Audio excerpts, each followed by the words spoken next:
Bismillahirrahmanirrahim. Alhamdulillahirabbil alamin. Wassalatu wassalamu ala sayyidina Muhammad wa ala alihi wa sahbihi ajma'in. Subhanaka la 'ilma lana illa ma 'allamtana innaka antal alimul hakim. Wala haula wala quwwata illa billahil aliyyil azim. Muka surat berapa? Tuhfatul Rabbin. Ya? Kat mana?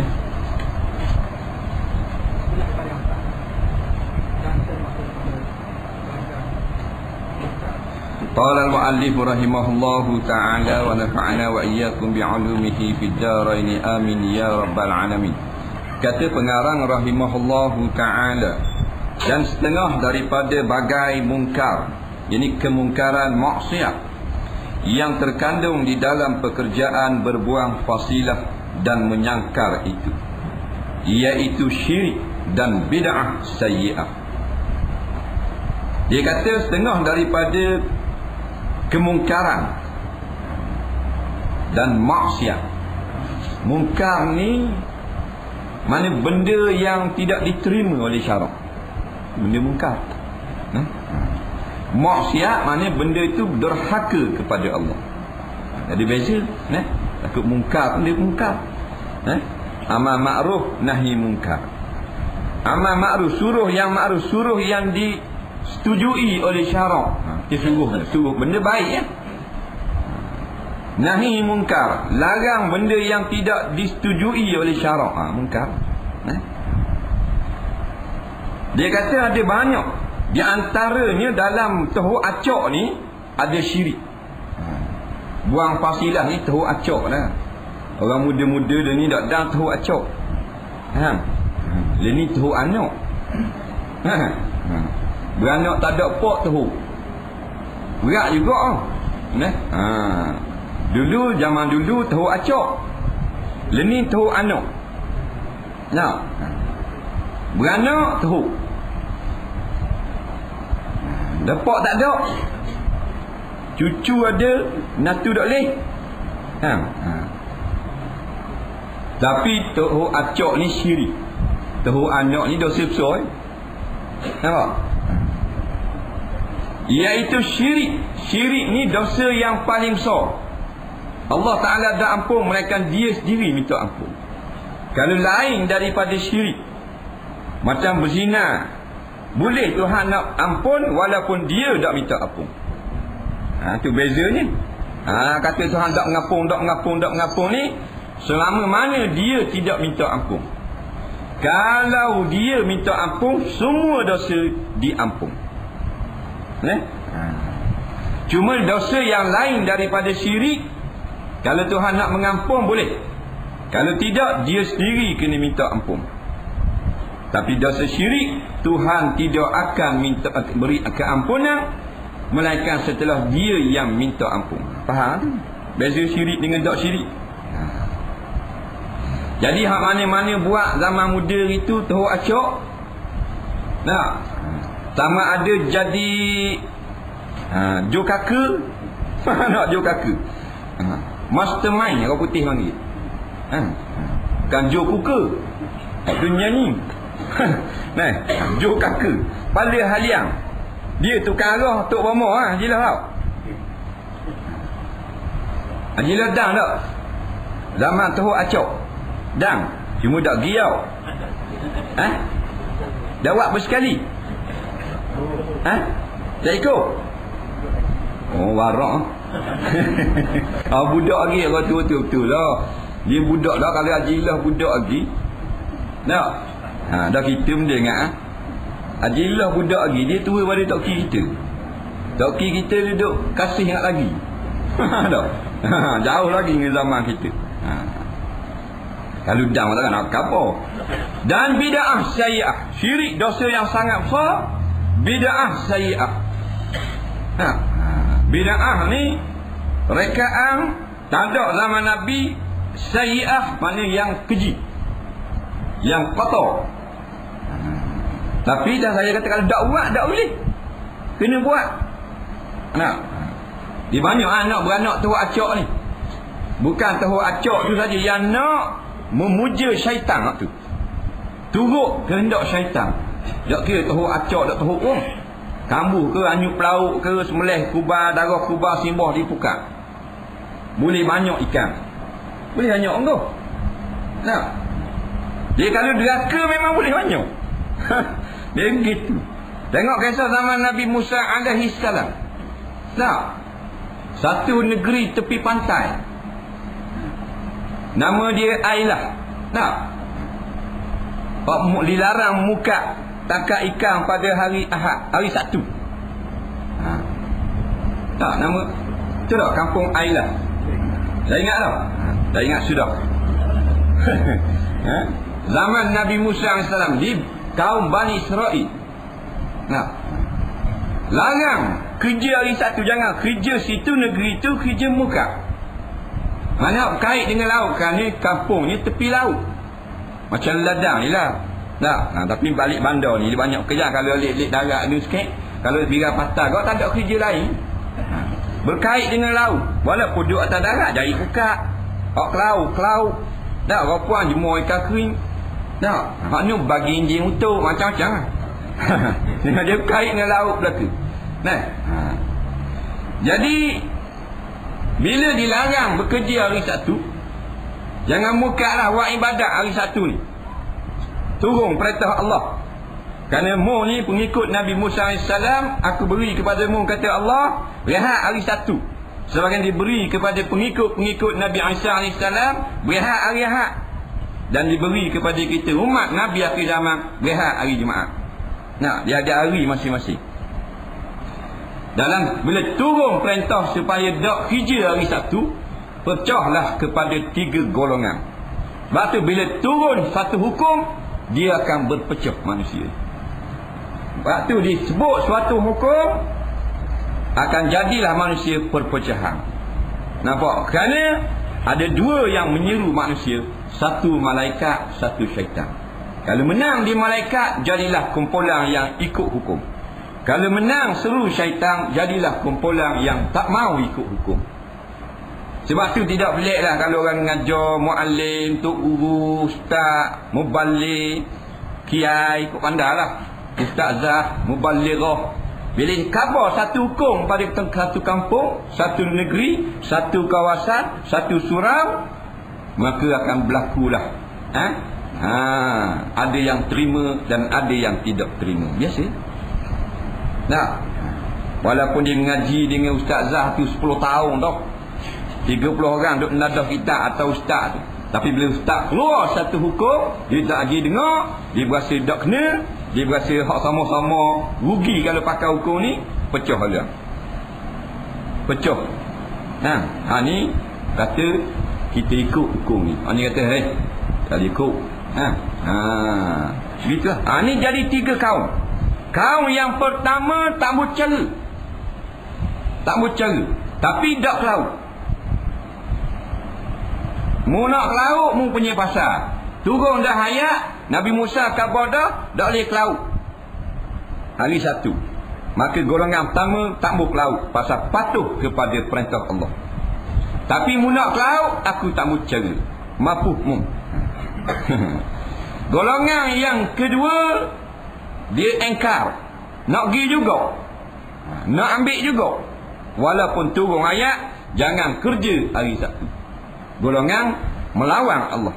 Golongan ketiga, golongan yang menegur dan menasihati akan golongan yang kedua tadi, iaitu mereka berdakwah, menyampaikan hukum supaya mereka golongan yang nak ke laut ni jangan pergi. Yang ini memberi tazkirah, memberi peringatan. Jadi 3 golongan. Golongan yang ketiga yang terbaik. Hak kedua tak boleh. Walaupun dia taat tapi tak mau cara. Dia tak mau tolong tegur. Jadi golongan yang tak ke laut ni kerana patuh pada Allah, pada hari Sabtu tak ke laut, dia ke laut hari lain kan. Hari Ahad, Isnin, Selasa, Rabu, Khamis, Jumaat. Tapi ikan tak macam mana? Dia tak macam mana? Maksud dia dah kalau orang taat Tuhan ni, rezeki halal dah banyak tu. Kalau orang niaga jadi stabil. Nak doa lapar lambok-lambok mari. Bahasa dia dah dia ujian. Dulu zaman dak main surga maju je. Leni bila main surga dak rot cetong. Biasa tu. Dak tahan tinggal surga. Jual semula pagi petang siang malam. Tak apa. Tak. Kalau tahan sabar, nak tak apalah boleh sikit pun ada keberkatan. Kerana dang didengar. Gitu. Jadi golongan yang engkau tetap nak pergi ke laut ni, hak hari Sabtu saja lebih banyak daripada hak 6 hari lain. Sebab ikan boleh di laut negeri Ailah ni bila turun ayat hari Sabtu dilarang muka, hari Sabtunya pakat mari. Habis anak cucu main sampai birai. Nganjing pula kau orang. Tak mau buka. Ikan. Dak gerang apa? Memang ujian. Tengok orang ngai ya. Tengok orang ngai ya. Pukul 5 petang, ladak sikit. Senyap terus ni, jorang dak gerak. Berak orang terus ni nak garik. Digerak. Tut. Sudah kerjalah. Kakak putih ke kakak merah? Ke kuku? Upang dia roti canai kuku. Nak. Berak makan lekat dia main gitu lah. Nak tu sayang babang dah. Sayang. Nak. Dah ada isu. Dah. Suka diikan ni. Dah, gitu. Dah cakap nak lekong ni. Kita kawan ikan. Dah apa? Kan nak garik nampak lu. Buih ni. Ayu. Bom. Nampak? Tanya jaga tengok dalam 4,000 kilo. Letak buka pada 12 harang sudah. Tak ada apa-apa. Dia cerdik kau. Zaman dulu binatang cerdik. Dia jadi ujian. Nampak? Jadi ujian. Benda-benda molek ni, benda orang suka ni. Inna ja'alna ma fil ardi zinatan laha linabluwakum ayyukum ahsanu amala. Sesungguhnya kami jadikan benda-benda perhiasan, benda yang elok di sebuah dunia ini, di dalam bumi ini, bagi mereka itu, bagi kamu, supaya dapat menguji siapa di antara kamu yang elok amalan. Jadi hak muka hari Sabtu saja beribu kilo boleh. Sebab ikan masa tu dia berehat. Dia kata orang Bani Israel dak muka hari ni, mari kita buat sampai tepi patah. Bersukaria. Tiba-tiba tang dibuka juga. Ada juga hak buat hak babi. Boleh banyak. Sebab tu orang yang paling banyak sekali mendulang boleh banyak mah, iaitu ketika orang pergi sembahyang Jumaat di Masjid Rusila. Tak ingat itu? Dia dak pergi sembahyang Jumaat ramai-ramai boleh parok pada orang lain. Dah kau tinggal belaka. Dak dia ayok lubang orang jadi lubang dia. Tak ingat sejarah itu?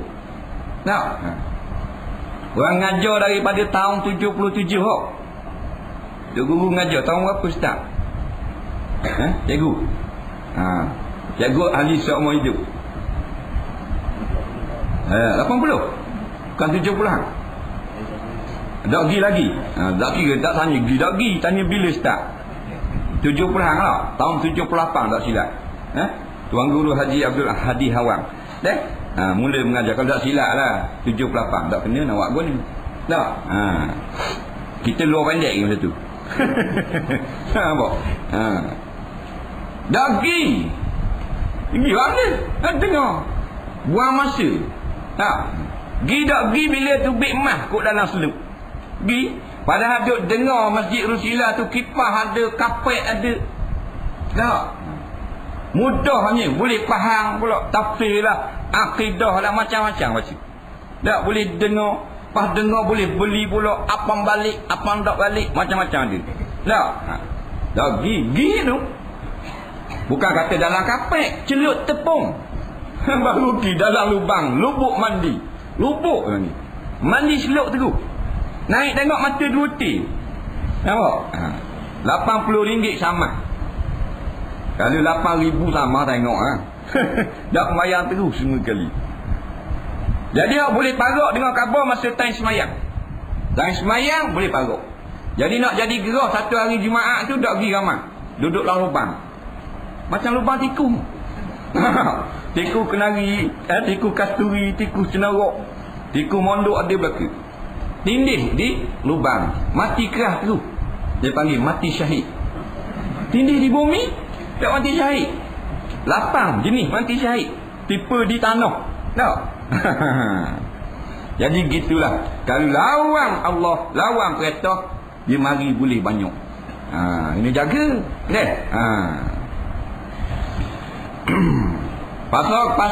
Pasal minggu, waktu paling laku, waktu garik. Ada satu pasal tu nama pasal garik tu. Pasal garik lah. Ada ni dia. Nampak? Dari kerana jika inilah kemungkaran yang terlebih besar dan yang sangat keji. Pasal di dalamnya membawa kepada syirik, dosa yang sangat besar syirik. Besar pada syak dadah syirik ni. Dari kerana jika diintikad bahawa tiada sembuh yang satu daripada penyakit, yang sakit tu la'ala sawab, yang sakit daripada penyakit, atau tiada tertolak daripada bahaya mereka dengan menyangkar atau berbuang pasilah teruk acok. Kerana apa dia kata rosak besar keji? Kerana dia antara yang mengamalkan teruk acok ni, puja syaitan ni, sama ada kelau, main patah, wayang kulit, mok yung tu kena puja belaka. Kadang-kadang tu dia rasa, dia pegang dalam hatinya, kalau tak buat lagu ni tak baik penyakit. Marah setan iblis. Ni kena beri makan. Tak? Jadi kalau tak beri makan, tak buat telur kuning, nasi kuning, jadi tak baik penyakit lah kapung ni.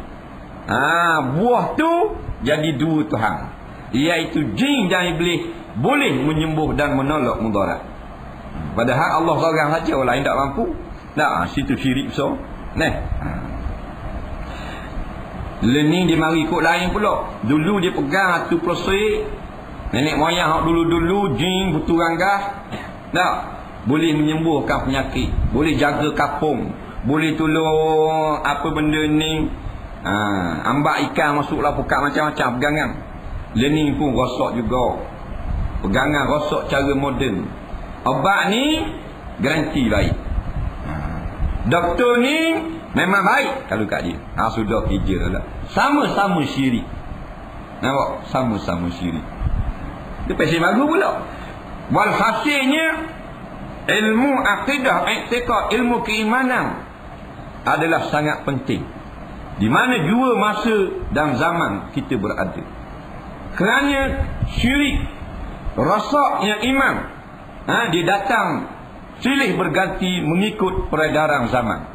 Itu zaman dulu, zaman teruk acok. Dia percaya jin boleh jaga daripada kena sakit, boleh menyembuhkan anaknya hak selok, hak sakit itu gini. Zaman sekarang dia rasa obat yang mahal boleh menyembuhkan penyakit. Doktor-doktor pakar boleh menyelamatkan nyawa ayahnya kalau dia buat pergi. Ini semua pegangan syirik belaka. Sama-sama syirik, sama-sama bid'ah sayyi'ah, sama-sama dosa yang sangat besar.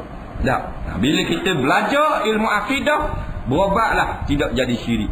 Kerana kita belajar dah, tidak ada sesuatu di dalam alam ini yang boleh menyembuhkan penyakit melainkan Allah. Tiada sesuatu seorang juga pun boleh menyelamatkan nyawa anak kita atau nyawa mak ayah kita melainkan seorang saja, iaitu Allah. Faktu yang kita simpulkan dalam kita kata la ilaha illallah. Itu tujuannya. Maknanya la mustaghniyan an kulli ma siwa wa muftakiran ilaihi kullu ma ada illallah. Tiada sesuatu yang kaya daripada tiap-tiap sesuatu, dan tiada sesuatu yang segala benda berhajat kepada dia melainkan Allah Subhanahu wa taala. Selamat. Waktu pergi berobat, ada apa-apa lagi doktor pun nasihat, suruh makan ubat gini dalam hati kita, ini ikhtiar aku. Aku bertawakal kepada Allah. Sembuh atau tidak, semua daripada Allah. Kullum min indillah. Katalah sama-sama, semuanya datang daripada Allah. Baru jadi orang selamat. Maka dia tilik jika diintikadkan yang demikian itu memberi bekah dengan tabiat, maka orang itu jadi kafir wal-iyazabillah. Kalau dia kata memang benda ni yang boleh menyembuhkan, jadi kafir, na'udzubillah. dengan tiada bersalahan sekalian ulama. Ijma' ulama itu belajar tujuannya untuk jaga-jaga. Nah, sebab bila rosak kita boleh beki sendiri. Nah, ataupun kita tahu benda ni telah rosak. Ramai orang pakai kenderaan, pakai barang berinjing tapi tak tahu rosak, pakai juga. Banyak berlaku. Tak. Dia tak tahu. Dia kata ke tak rosak. Ni kata. Bila kita belajar, kita dengar benda-benda yang bercanggah, kita pun tak ikut. Kalau ada pegang, kita buang cepat-cepat. Batu ilmu menjaga kita. Harta kita jaga dia. Itu saja. Tak nak kabur. Ilmu dia jaga kita, harta kita kena jaga dia. Ada orang dia upah jaga security apa semua. Tak, dia ubur elang dalam rumah apa semua habis 4-5 ribu. Ubur pada kamera lita pulak luar. Pasal apa ni habis 5-6 ribu jaga lagu ni? Takut orang curi mari curi ilmu saya. Ada gitu? Katanya untuk guru Quran. Sebab saya ngaji lama tak duit ni. Ngawan nabak po, awan nabak cik ngaji belaka. Duk dalam dada saya banyak dah, saya sayang, takut orang mari ropok. Ni pasang elang, dah ya pasang. Nak curi lagu mana duk dalam dada mu? Tak usah kata mu bapak curi. Dia mati anak dia dah boleh nak ambil lagi. Ilmu boleh curi? Tak boleh curi. Wagi dia buat bedah mayat. Kata dalam tanah lalu ni lah, sipang lalu ayah. Tu guru Quran mati. Anak kata rasa lagi, anak minta pergi hospital. Bedah buat benda. Minta buat apa ni? Bedah. Tolong bedah pasal nak ambil ilmu ayah. Nak bola dada kita pula. Orang kata gila budak ni. Mana boleh ambil? Wak mari hak Amerika tak boleh nak ambil. Tapi dia jaga kita. Dia jaga kita. Kita berasa nak buat maksiat. Mari Pak Im ya. Dengar tak itu malam tu kan tak boleh. Tu security guard.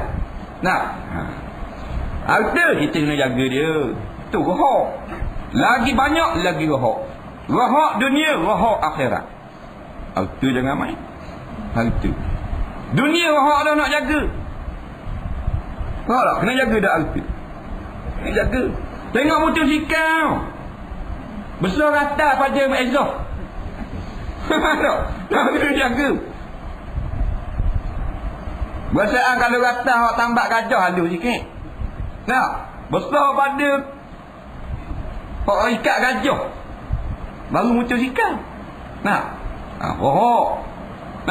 Bubur lah raga rata tu sengit raga. Meraknya rata. Rohak. Kena jaga dia. Dia baru 3,000 ya. Rumah kalau ada barang-barang mahal dalam rumah kena bersih jari. Itu 3 lapis. Mak cermin itu biasa luar aluminium besi. Kalau rumah terbakar boleh nak buka dia tegak. Anguh tuan-tuan rumah. Tengok, anguh tuan-tuan rumah. Dan kalau rumah tak ada harta, tidur tikar pun tak tutup. Kau curi nak masuk, rumah dah agak cetam. Kawan dia kata, "Mai kita khabar orang ni tikar tak tutup."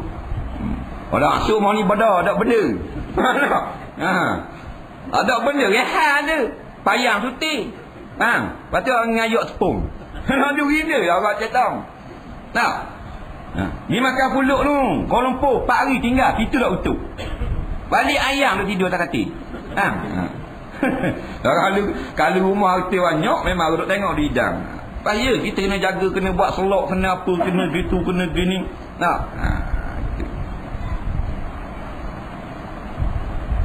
Orang ada ilmu, orang kata baik. Orang ada harta, walau baik, orang kata sombong. Padahal baik. Soleh, orang kata takut nak mampu. Taik dia masih, padahal dia tak takut. Pasal keji yang tu, hina ni. Gitu.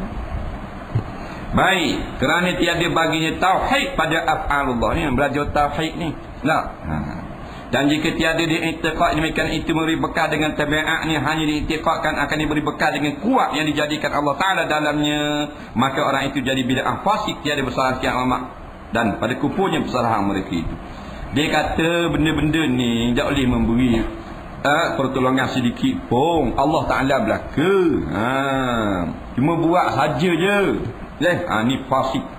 Tak boleh juga buat saja pun barang salah. Tak. Tapi tak kafir. Allah Taala belaka dia kata. Kata ulama mawara'an nahar, orang itu jadi kafir jua.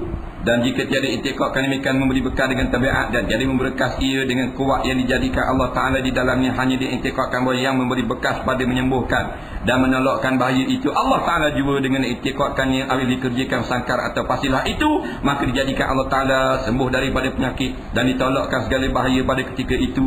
Katanya adalah kias dan bandingannya demikian itu seperti api dan kait dan makanan, tiada memberi bekas ia dengan tabiatnya pada menghanguskan dan mengenyangi, dan tiada memberi bekas ia dengan kuat yang dijadikan Allah Ta'ala dalamnya, hanya yang memberi bekaskan pada menghanguskan dan mengenyangi itu Allah Ta'ala juga dengan diintikadkannya menjadikannya hangus ketika bersentuh api dengan sesuatu yang kering dan diadatkannya, bukan intikad, diadatkannya kenyang ketika memakan akan makanan. Katanya demikianlah kias dan banding sangkar dan pejas tuhu acok, maka orang yang beriktikad demikian itu tiada jadi kafir dengan mujarrad dengan semata-mata intikad itu, hanya jadi bid'ah juga. Gini dia kata, dia beri bekah dia gini. Ada kata kalau orang faham dah lah, kalau orang nak dengar kitab lama, dia kata memberi bekas. Memberi bekah ni maknanya menghasilkan sesuatu. Memberi bekah. Macam kita kata ambil kita ambil maceh, kita poceh lah. Keluar api itu kita kena di kertas. Hangus dah kertas. Ambil api kena di kertas. Nyala kertas hangus. Hangus tu dipanggil memberi bekas. Nampak? Kita lapar perut, kita ambil nasi, kita pun makan. Pada adat kenyang tau. Kenyang tu memberi bekas. Jadi kita akidah ahli sunnah wal jamaah mesti kita pegang sungguh-sungguh, tiada sesuatu yang memberi bekas melainkan Allah Ta'ala belaka. Api tak boleh menganguh. Nasi tak boleh beri kenyang, air tak boleh beri hilang dahaga, obat tak boleh beri sembuh, doktor tak boleh tolong. Tak boleh belaka. Itu akidah. Tapi kalau kita kata pada adat sahaja, hukum adat, tak salah. Ingat adat kata kalau ambil maceh, ambil api kena di kertas, nyalalah, hanguslah kertas. Pada adat, hukum adat bukan akidah, bukan hukum akal. Hukum akal ni wajib lain, wajib berlaku. Hukum adat ni biasanya berlaku lagu tu, kadang-kadang dia dok. Tak apa, biar faham baik. Dia kata bandingan macam gini lah. Dia kata kalau kita ambil kayu kering, kita cucuk api, maka api ni biasanya tabiatnya dia menghanguskan dengan izin daripada Allah. Tak, maka hanguslah kayu. Tabiatnya nasi ni mengenyangkan perut. Jika diizinkan oleh Allah, pada adat dia cuba-cuba kenyang sama kalau makan nasi. Tak. Maka gitu juga dengan tahu acok. Bukanlah hatu plesik yang menyembuhkan. Allah Ta'ala juga cuma saja-saja je buat. Maka kalau begitu tak kafir. Hak tu jadi karub je. Tak pegang lagu tu. Dia pegang Allah Ta'ala belaka. Atu-atu ni kacau dah buat benda saja ikut orang buat. Tahu acok atek. Dia pegang Tuhan belaka. Maka waktu jadi bid'ah haram juga lah. Tetapi jadi kafir jika dihalal pekerjaan sangkar dan pasilah. Tapi jangan kata halal. Batulah orang yang mengerjakan dosa. Kalau kita buat dosa, kita mengakulah kalau kita buat ni haram, walaupun kita tak berhenti lagi buat. Tapi jangan kita kata halal. Jangan halal, jangan kata harus. Itu lain tukar hukum. Dengan diiktikad demikian itu tiada khilaf segala ulama. Adapun qiyas dan banding yang tersebut itu tiada sah akan jadi menghalalkan iktikad yang tersebut itu, sebab berlainan lain hukum dari kerana api dan makanan itu sebenarnya lah dari segala sahabat yang beradat dengan tiada syak dan tiada khilaf. Adapun pekerjaan sangkar, menyangkar dan pasilah tahu acok itu beri makan keji hatu plesik, yang iaitu sekali-kali tiada ia perbuatan dari segala sahabat yang teradat. Yang beradat gini. Dia kata nak qiyas lagu tu tak boleh. Kalau kita qiyas mana kalau nak kata hukum adat makan kenyang, tak boleh lah. Pasal Allah Ta'ala jadikan pada adat ini makan itu kenyang. Sabab untuk mengenyangkan perut dengan makan. Bukan dengan hanya berdoa lagu tu, dengan kena makan. Tak. Kalau kita nak membakar sesuatu, kita gunakan api. Allah Ta'ala suruh malaikat turunkan percikan bunga api daripada neraka ke bumi supaya untuk menjadi kemudahan bagi anak Adam. Hak tu dah apa sahabat, bapa angus sahabat ni kena bakar. Tetapi hak ni tidak jadi adat, tidak jadi sabab yang diharukan syarak. Kalau berobat lagu ni tak boleh, walaupun kita kata pada adat tak boleh juga, kerana benda yang dilarang. Macam kita berobat, kita ambil obat jenis sapu, maka Allah yang menyembuh sapu ini pada adat sahaja, pada menjadi sabab sahaja, tu sah. Tapi kalau semata-mata pakai cicing, penyakit tak kena, hak tu tak boleh. Walaupun kita kata sabab sahaja, nawak juga, sebab syarak tak jadikan mata cicing menjaga daripada penyakit. Yang syarak benarkan menggunakan sesuatu bahan kenakan pada tubuh, maka jadi sabab untuk menyembuh, untuk berobat. Faham boleh? Ni pakai mata cicing saja. Setan tak masuk apa, ular bimbang tengok muka dia. Ular mana bodoh. Faham? Dia kata pakai cicing ni ular takut ke dia. Ular kecil, anak konda telang dengan mumu. Tak? Tak boleh. Mereka dia ada kayu. Tak, dia katok, dia keluar ular. Ular tengok kayu tu takut. Mana sabar? Dan jika ditakdirkan berlaku padanya kelakuan seperti kelakuan sahabat yang beradat dengan sahabatnya, maka itu semata-mata perdaya syaitan juga. Tiba-tiba kalau kita buat benda-benda yang tidak diluluskan oleh syarak menjadi sahabat untuk kita berusaha, seperti pakai mata cicing ni, tak, syarak tak benar untuk buat berobat. Mereka kita kena celup dalam air tu buat minum, baru mana sabar. Kalau semata-mata pakai, tak mana sabar pada akal, pada syarak. Tiba-tiba baik juga. Kalau baik juga mana? Baik juga perdaya syaitan nak merosakkan kita. Jaga baik. Tak? Ada dalam bang kita ramai rosak. Ramai rosak comel dah semayang. Baca dengan comel, dengan tajwid, dengan taranum. Akidah pula tak kena. Dia pegang anak dia pah universiti belaka, pakai cerah dah masa depan dalam hati dia. Habis jadi syirik. Tak?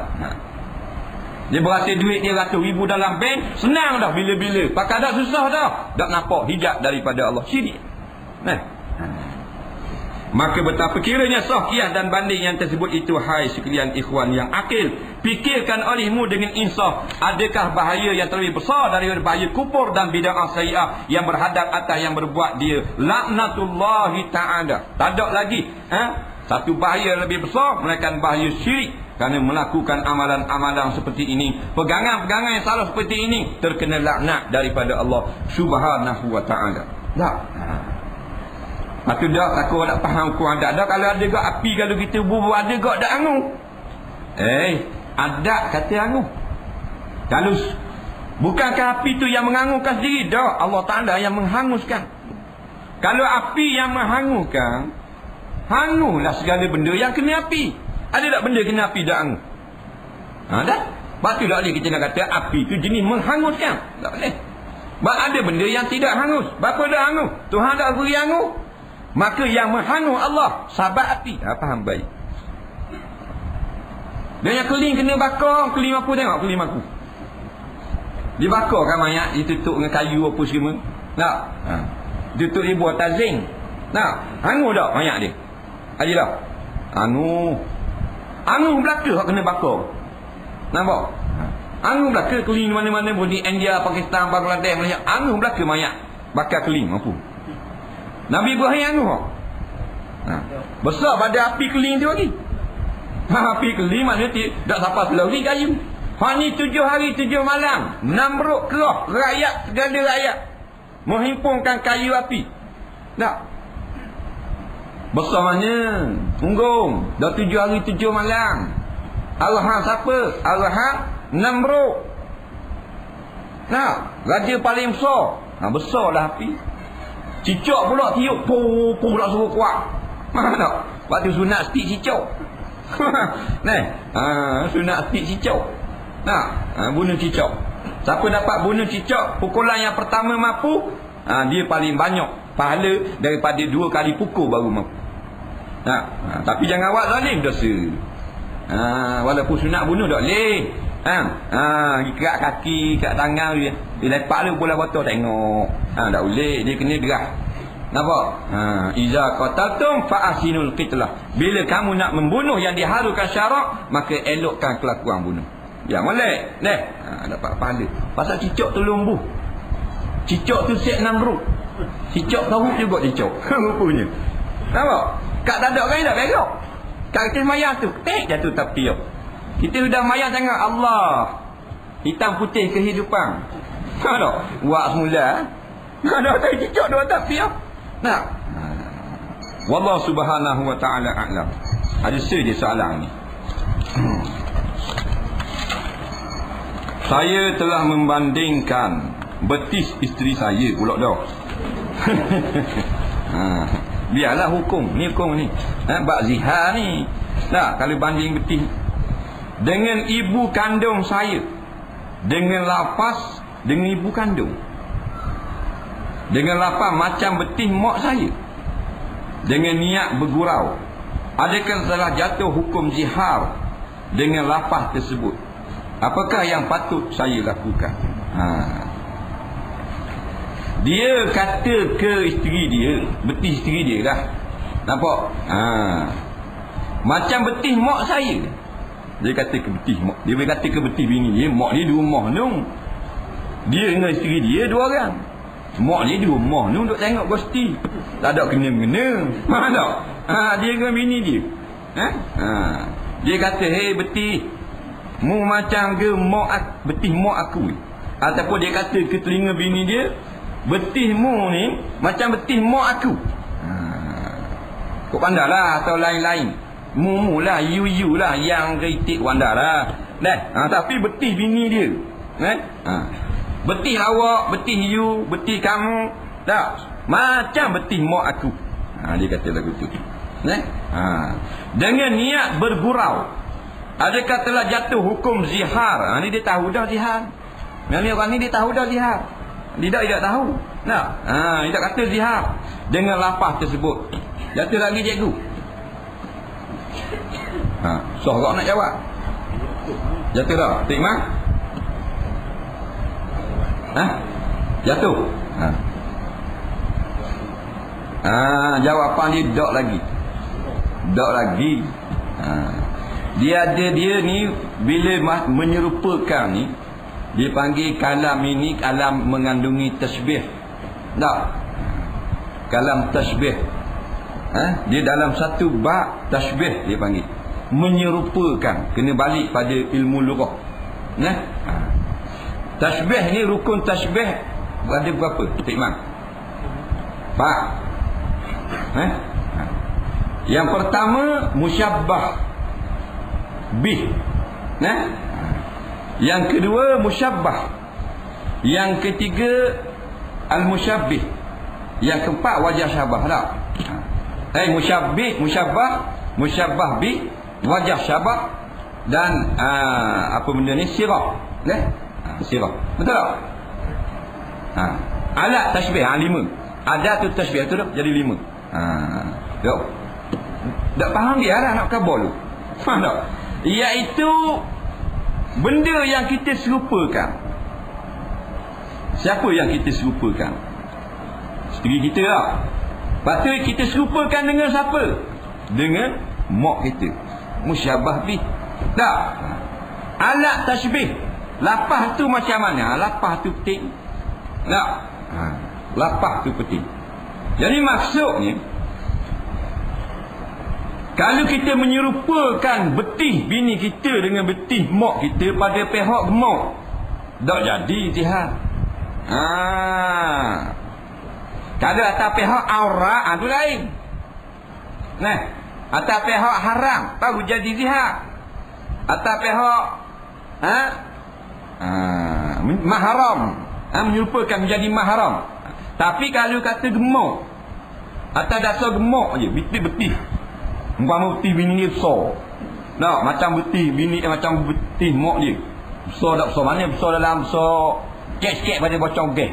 Faham? Besar tu. Jadi dah tengok sama dia apa kata. Kok pihak mana tu? Wajah syabah penting. Kalau orang mengaji ilmu apa benda ni, ilmu tasbih. Kok pihak besar, tak apa. Kok pihak kurus, maknanya betismu ni macam betismu aku je. Kok mana? Tak jadi jihad. Ataupun kok pihak warna kulit. Tak. Betimu ni hitam macam beti mak aku. Umpamanya. Hijau-hijau lah. Biru-biru lah. Kau pandai. Tak jadi lagi. Zihar lagu tu. Itu zihar kau pihak mengharamkan atau menyerupakan betul seperti zat beti mak dia, itu lain, jadi zihar. Atau jadi mahram, atau pada pihak haram dia nak beranak sentuh dan ataupun haram dia nak jima. Itu baru jadi zihar. Kalau ada wajah kau pihak lain, kau pihak gemuk, kau pihak putih, ataupun betimu panjang macam beti mak aku, panjang ting-ting. Kau pihak panjang, wajah syabah dia tu, wajah penyerupaan dia tu kok lain. Bukan pada pihak mengharamkan macam mak dia, baru jadi tak jadi zihar. Kalau pihak mengharamkan macam mak dia, baru jadi zihar. Atau dasar jadi mahram, baru jadi zihar. Jaga baik. Walhasil ada juga yang mengatakan jadi zihar. Ada dua pendapat ulama. Jadi jaga-jagalah. Kalau nak tahu, kalau kita dah tahu dah tak apa. Kalau boleh buat keluar wajah syabahnya, barulah jelas. Betimu putih lepuk macam putih mak aku juga. Nak lapar putih lepuk tu putih. Faham? Baru tidak ada berlaku kesamaran pada hukum. Zihar ni maknanya suami menyerupakan anggota isteri yang wajib tutup dengan ijma' ulama dengan anggota mak dia atau mahram dia, mak dara, kakak, adik. Kalau muka tak apa. Mukamu macam muka mak aku, lelek-lelek, bekeng. Tak apa.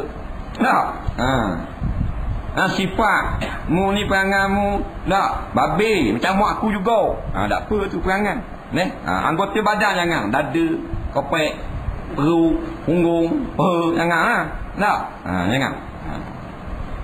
Wallahu a'lam. Jadi hak ni tak berlaku zihar, maka tidaklah. Kalau berlaku zihar, lagu mana kena buat?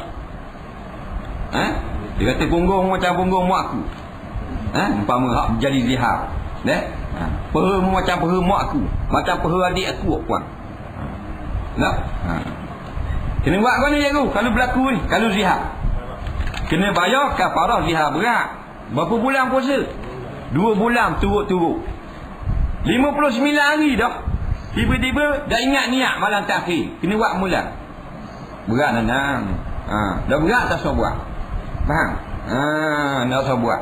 Tak usah kata gitu. Kalau nak kata, serupakan dengan orang yang bukan mahram, tak apa. Mukamu dia kata ke bini dia macam muka Siti Nurhalizah. Derah-derah nak nasi. Ngapa kan? Kan gede kan? Wallahu a'lam. Qala al-mu'allif rahimahullahu ta'ala wa nafa'ana wa iyyakum bi'ulumihi fid dharain amin ya rabbal alamin. Muka surat apa? Mana tong 5 tu ni? Tong 5. Ada nampak tak? Dah ayat besar, betul lah. Tengok lagi depan ayat. Ada berapa putih? 2. Boleh puasa. Ada dah apa? Gini. Ini jemaah kita. Derma Masjid Ma'had Tahfiz Al-Quran Al-Asriyah Pasimas Kelantan. Orang nak buat masjid untuk Ma'had Tahfiz. Orang-orang budak-budak belajar hafal Quran nak gunakan masjid tu molek lah. Siapa yang berminat nampak nak berderma pada masjid, tak ada seria beri samah. Tak ada samah 2%. Tak ada 2% seria semula. Faham? Fastabiqul khairat kata Allah. Berlamba-lamba membuat kebajikan. Duk tamu tu tokak mutu mari atur. Jangan dah asyik baik aku duduk luar. Duk kena kan? Tong tak lalu kat aku. Bageh. Kata gitu rugi lagi. Jadi tong ni kita jalan serta-merta.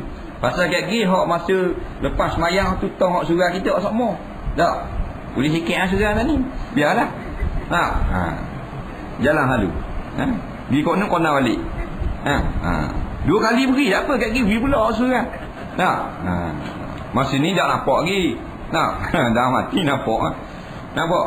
Dah mati nampak lalu.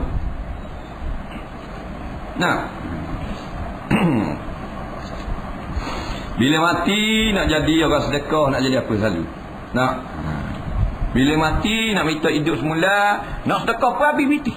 Katanya orang yang telah mati. Betul tak? Tu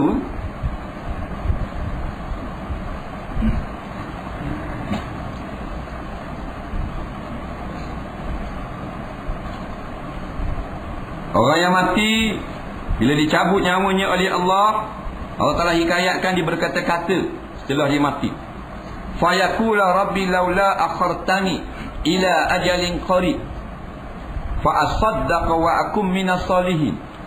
Dengar sama dah. Orang yang baru mati dia akan kata lagu ni, ya Allah, ya Tuhanku, boleh tak kalau undur sedikit biar hidup semula sekejap, tak apa dah.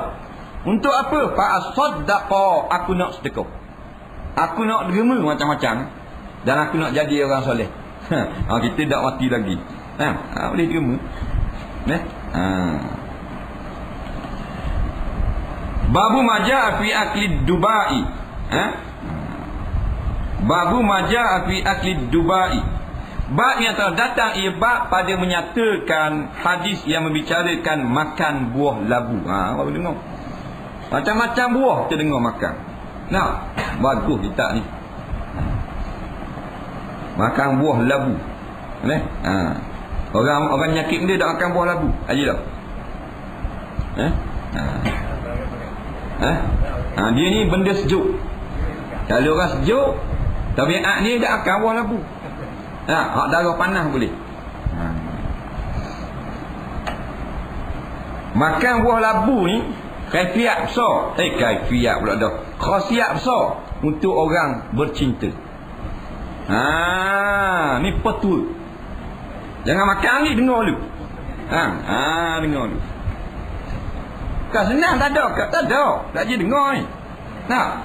Orang kasih molek makan buah labu. Ni cerita betul. Ni kitab hadis. Ketahui kiranya ya saudaraku, buah labu itu banyak khasiat memakan. Banyak khasiat. Ialah makanan orang yang panah badan. Orang yang jenis panah, bukan darah panah, tubuh jenis panah. Tubuh panah lah, duduk kat panah derah peluh panah. Kalau jenis sejuk ini hulu orang tak usah makan labu. Nampak bergelepar. Memadam dan menyejukkan bahang dalam perut. Molek amal makan buah labu. Dia ada satu buah dalam dibuat dekat ni air kotak daripada air labu. Bagus. Dia sejuk tubuh. Dan menghilangkan dahaga, bagus bagi hempedu. Kalau hempedu dia menyakit pankreas ni, molek. Dan tiada berobat orang-orang yang kena kepanasan sepertinya. Dan tiada yang lebih sempurna manfaat daripada labu, melembutkan perut jadi lembut. Batu orang yang amal makan lada pedas banyak, makan pengat labu untuk membaikkan akan perut dia. Banyak makan benda-benda pedas, benda keras, dia memecahkan tisu dalaman perut. Dia berobat dengan buah labu. Makan buah labu pula. Dan menambahkan otak. Otak jadi tambah besar, derah besar otak. Dan berguna kepada mata. Bagaimana dia berbuat, banyaklah lagi faedah tersebut dalam kitab yang panjang. Oleh itu bagus memakannya, sebagai Nabi kita memakannya labu. Nabi makan labu. Beramal dah. Balik ni buat pengat labu lalu. Buat hari surah. Gila lah 30 orang muslimat seminggu seorang buat pengat. Ada sama macam ni. Seorang dah hari pengat. Kau duk tulis resipi.